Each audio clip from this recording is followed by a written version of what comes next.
Alors souvent, quand je célèbre des baptêmes, à Cancale, mais aussi dans mes autres paroisses par lesquelles je suis passé, je rencontre souvent des fidèles qui, par la force des choses, sont un peu infidèles, au sens où ce ne sont pas des piliers de célébration. Je les vois rarement à la messe.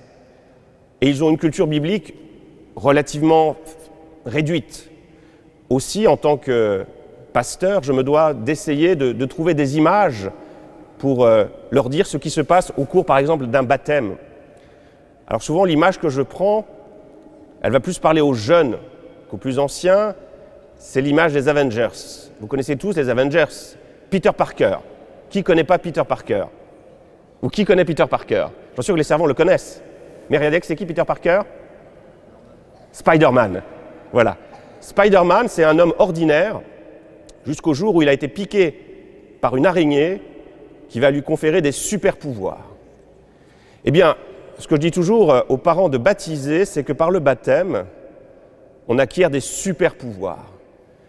Alors comme je suis en face de fidèles, tout à fait fidèles, je ne vais pas prendre l'exemple de Spider-Man, je vais prendre plutôt l'exemple de Jeanne Jugan, de Sainte Jeanne Jugan, pour voir comment la force du baptême qu'elle a reçue, à Cancale certainement, dans l'ancienne église plus vraisemblablement, mais à Cancale, eh bien, en quoi cette force du baptême, avec la confirmation qu'elle a reçue ensuite, l'a transformée. Je l'ai dit, hein, Spider-Man, avec une piqûre d'araignée, il acquiert des super pouvoirs. Eh bien, Jeanne Jugan, en étant plongée dans l'eau du baptême, a reçu des pouvoirs extraordinaires. Vous les connaissez tous. Qu'est-ce que l'on reçoit au jour de notre baptême? La première chose que l'on reçoit, c'est une communauté. J'aime beaucoup la fresque dans notre église, figure la mention « Ici, vous rentrez dans la famille de Dieu, la famille des chrétiens ». On rejoint une équipe. Première chose, pour nous aider dans la sainteté, on n'est pas seul. La deuxième chose, c'est qu'on reçoit les 3 vertus théologales, qui sont la foi, l'espérance et la charité. Ça veut dire quoi? Ça veut dire la capacité à aimer comme Jésus, à espérer comme Jésus et avoir la foi comme Jésus. Vous voyez, on reçoit la vie de Jésus, on est greffé sur le Christ de telle sorte que la vie divine vient désormais irriguer notre cœur pour peu que nous l'accueillions. Le principe des vertus, c'est que, de manière un peu imagée, ce sont des graines qui sont plantées en nous et c'est à nous de les faire grandir, d'actualiser tout ce qui est de l'ordre de la potentialité. Et on voit comment Jeanne Jugan a pu être nourrie par cette foi, cette espérance et cette charité. Si j'en reste quelques instants à la vertu de foi, qu'est-ce que c'est que la vertu de foi? C'est la capacité qui nous est donnée de nous abandonner. C'est quoi avoir la foi?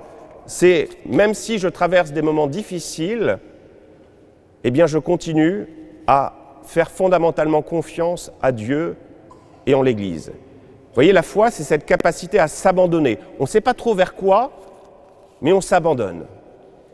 Et on voit vraiment à l'œuvre dans le cœur de Jeanne Jugan cette vertu de foi, notamment alors qu'elle est encore à Cancale. Elle a une vingtaine d'années, un beau jeune homme vient demander sa main à ses parents. Je suis sûr que ses parents auraient été heureux que le mariage soit ainsi célébré. Et que va dire Jeanne Jugan? Elle va refuser. Et elle dit, Dieu me veut pour lui, il me garde pour une œuvre qui n'est pas connue, pour une œuvre qui n'est pas encore fondée. Donc cette œuvre, c'est les Petites Sœurs des pauvres, entre autres, et l'accueil des personnes âgées. Vous voyez, c'est la vertu de la foi, c'est cette capacité à s'abandonner. On ne sait pas trop précisément ce vers quoi on va s'abandonner, mais j'ai la confiance, j'y vais. Et pour faire en sorte que notre abandon ne soit pas un abandon vers l'inconnu, on a besoin de quoi? Eh bien, c'est là que l'Esprit Saint intervient. Au jour de notre baptême, on reçoit d'un côté les vertus théologales, la foi, l'espérance et la charité, et les dons du Saint-Esprit, qui vont s'actualiser de manière encore plus forte au moment de la confirmation. Quels sont les dons du Saint-Esprit? Il y en a combien déjà? Je ne sais jamais, dites-moi. 7. Les 7 dons du Saint-Esprit. Notamment pour perfectionner, le propre des dons du Saint-Esprit, c'est qu'ils viennent perfectionner les vertus, les qualités que nous avons en nous. Par exemple, la vertu de foi, la connaissance de Dieu, eh bien le Saint-Esprit vient nous éclairer pour mieux connaître celui vers qui nous allons nous abandonner.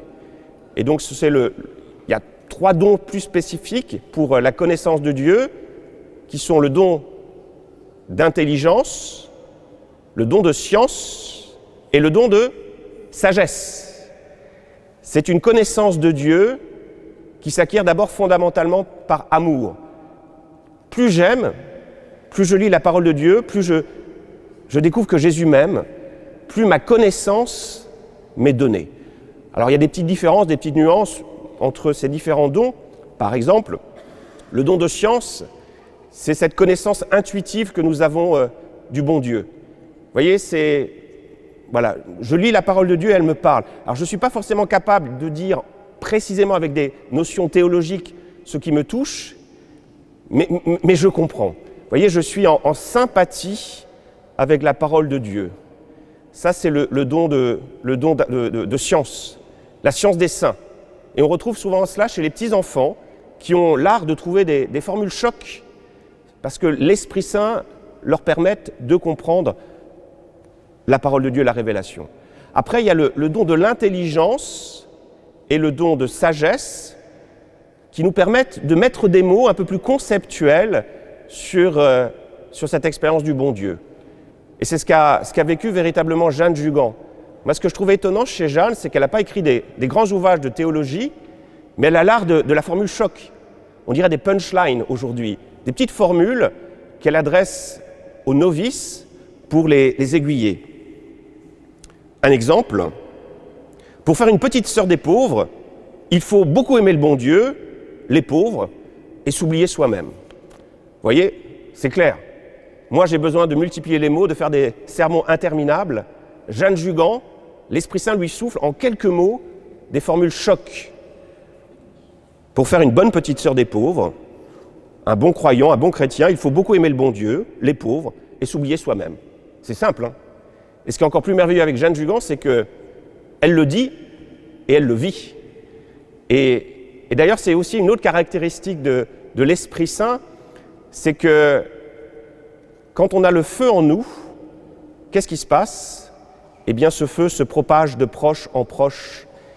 Et c'est vraiment aussi l'une des caractéristiques de Jeanne Jugan, parce qu'elle est pétrie par cette connaissance du bon Dieu, elle a cette sagesse du bon Dieu, elle est enflammée intérieurement de cette lumière de l'Esprit Saint, qui fait qu'elle est capable de faire en sorte que cet amour du bon Dieu qui est dans son cœur puisse se propager, comme un charbon qui est incandescent est capable d'allumer le charbon qui est à côté.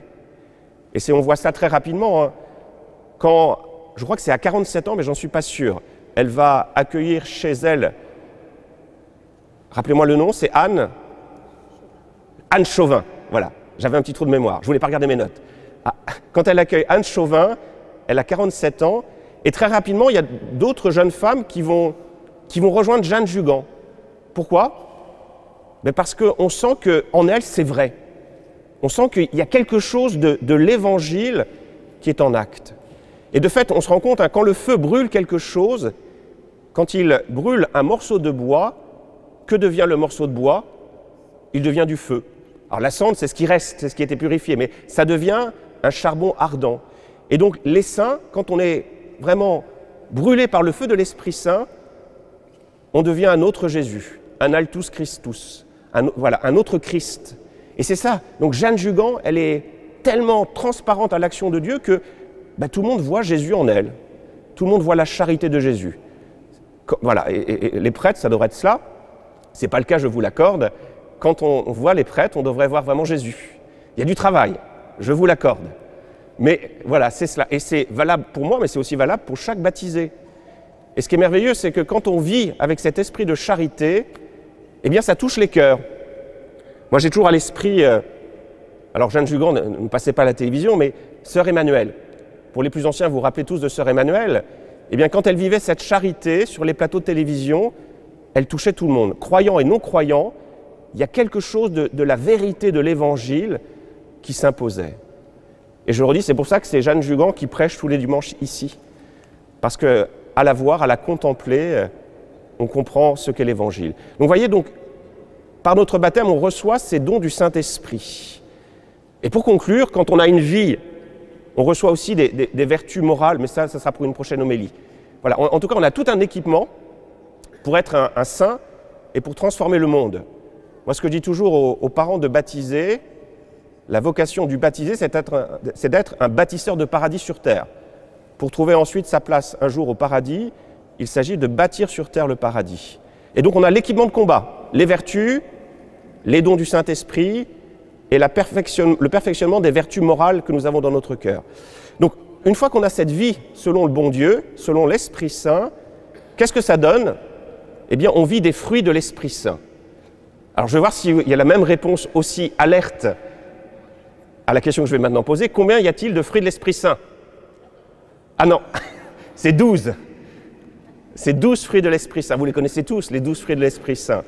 Et là encore, ça peut paraître abstrait, mais quand on regarde Jeanne Jugan, on voit ce que ça veut dire. On voit que ce n'est pas que des notions théologiques qui endorment, qui sont compliquées, c'est des choses très concrètes. La vie avec le bon Dieu, l'Esprit Saint, c'est très concret. Alors je vais vous donner quelques exemples, des mots compliqués. Un des fruits de l'Esprit Saint, c'est quoi? C'est la longanimité. Ça veut dire quoi ça? Eh bien, c'est un fruit exceptionnel, c'est la patience à supporter les épreuves. Quand on a l'Esprit Saint avec soi, eh bien Dieu nous donne la force de supporter les épreuves. Et l'on sait très bien qu'il y a eu beaucoup d'épreuves dans la vie de notre pauvre Jeanne, quand l'abbé Auguste Le Pailleur va lui dérober son œuvre, la reléguer d'abord à Rennes, ensuite, Ousla, à Saint-Perdre. Eh bien, il a fallu beaucoup de longanimité dans le cœur de Jeanne pour supporter cela. Un autre fruit de l'Esprit Saint, c'est la mansuétude. Ça veut dire quoi la mansuétude? C'est notamment la capacité de pardonner. Eh bien là encore, Jeanne Jugan a su pardonner le mal qui lui avait été fait. « Vous m'avez volé mon œuvre, dira-t-elle à l'abbé Le Pailleur, mais je vous la cède de bon cœur. » Vous voyez? Moi, je me dis, souvent, je serai à la place de Jeanne Jugan, j'ai mis tout mon cœur pour créer une œuvre qui est bonne, qui est belle, je me la fais dérober, comment aurais-je réagi? Comment vous auriez réagi, vous? Eh bien, une vie avec l'Esprit Saint vous donne la capacité d'avoir cette mansuétude. Un autre fruit de l'Esprit Saint, c'est l'humilité, bien sûr. Et là encore, pour moi, la Jeanne Jugan, c'est la figure par excellence de l'humilité. Ne m'appelez plus Jeanne Jugan, dira-t-elle, il ne reste plus que sœur Marie de la Croix, bien indigne de ce beau nom. Vous voyez, le fruit de l'Esprit Saint, cette humilité. Donc je pourrais prendre comme cela tous les fruits de l'Esprit Saint, la charité, l'amour, la joie. La joie. Pour moi, c'est un des fruits de l'Esprit Saint par excellence. Et ce qui fait que j'espère que quand nous allons descendre vers la houle, il y a quelque chose de cette joie de l'Évangile, de cette joie de l'Esprit Saint qui sera dans notre cœur. Rappelez-vous, ce que l'on a dit des apôtres et de tous ceux qui ont reçu l'Esprit Saint, on a pensé que quoi? Qu'ils étaient un peu avinés, qu'ils étaient tellement joyeux, les personnes les voyant en disant, voilà, qu'est-ce qui se passe? Ils ont peut-être un peu abusé de quelques boissons alcoolisées avec le soleil. C'est pas ça, c'est la joie de l'Évangile, l'ivresse du bon Dieu. C'est la seule que nous pouvons vivre, cette joie d'être avec le Christ, cette joie d'être dans une belle famille, dans une grande famille, avec notamment Sainte Jeanne Jugan. Amen.